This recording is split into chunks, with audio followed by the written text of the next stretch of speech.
had to finish the interview in the middle of the Norse and Viking mythology. I was going to ask you about what you thought about, for example, Last Kingdom. I love that series. That's a great series. How did you like the Vikings Valhalla, or the finale of the Vikings in general? The original Vikings series got really weird, probably already season 2 or 3. Mm-hmm. Got really weird, but still an enjoyable show. But the first season, the way it came out, if they kept that formula, it would be hard to do anything better than that. Second season was okay, but you could notice a change already, and once they get further and further into it, it got pretty different, but still enjoyable. And that's why Last Kingdom is fucking awesome, because it maintains the same level of fucking awesomeness. Vikings Valhalla was with Leif Erikson. Yes. That was a good one. Mm-hmm. That was really good. I watched it one time, so I haven't memorized everything yet. But that's good. And the new movie, Northman, that's good story. Have you seen this movie? I did. Yeah. Very unpredictable. Definitely. You know, you think like, oh, it's typical.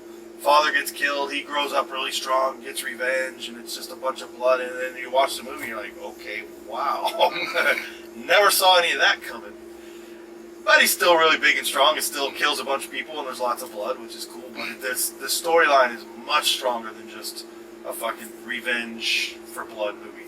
I thought it was well done. So yeah, I like all that stuff in there. It's cool, among other things, but that's a good genre for sure. Do you have a favorite Viking king or ruler or warlord? Egil Skallagrimsson is a pretty interesting guy. I don't know if he was an actual ruler. He had a problem with Eric Bloodaxe. He got kicked out of Norway.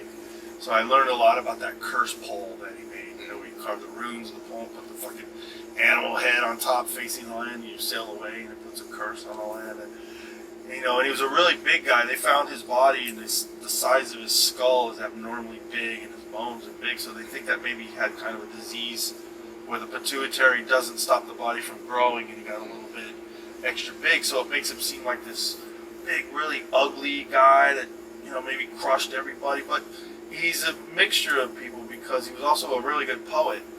And his son had drowned somewhere, and it made him really sad, so he's writing all this really sad poetry.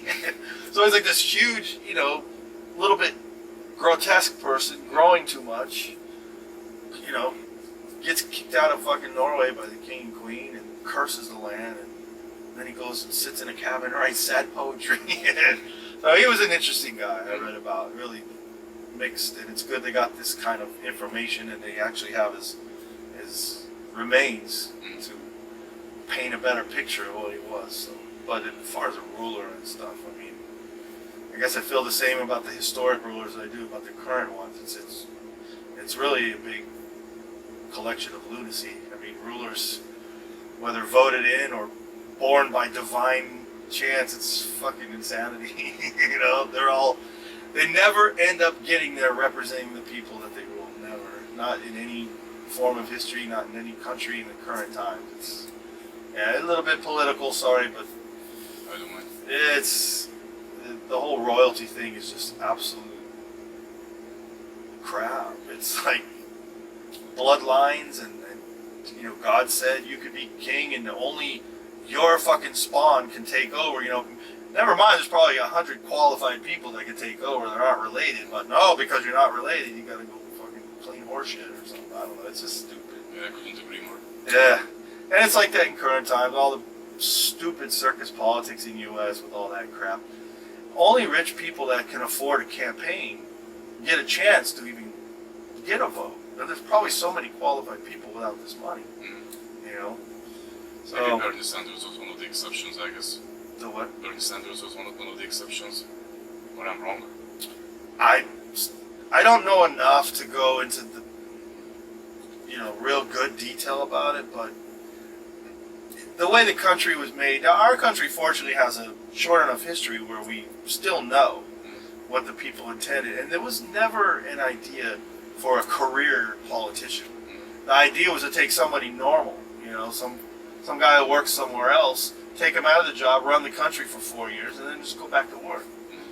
You know, and that seemed like a good idea because there's so many successful companies, you know, Google, Tesla, you know, tons of companies, Starbucks, tons of companies that run really well. You know, the person who runs that company, give them a chance. You know, they know how shit works. You know, and politics can be just like a product in a way. I don't know. But like I said, I'm not a big political person. I don't have the knowledge to really save the fucking world, so I don't worry about it. Okay. And who is your favorite character from the Norse mythology? Well, Thor, obviously, really cool, and then maybe second place is like Jude. Yeah. Although there's some cool books about Loki. Authors taking different, you know, taking the character Loki and writing, you know, how they think it goes, and those are pretty entertaining. You know, obviously everyone likes Loki. He's an oddball. Yeah.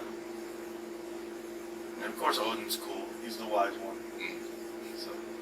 So I guess we will continue it from here next time. Yeah. I'll be back with Testament in July and August. Yeah.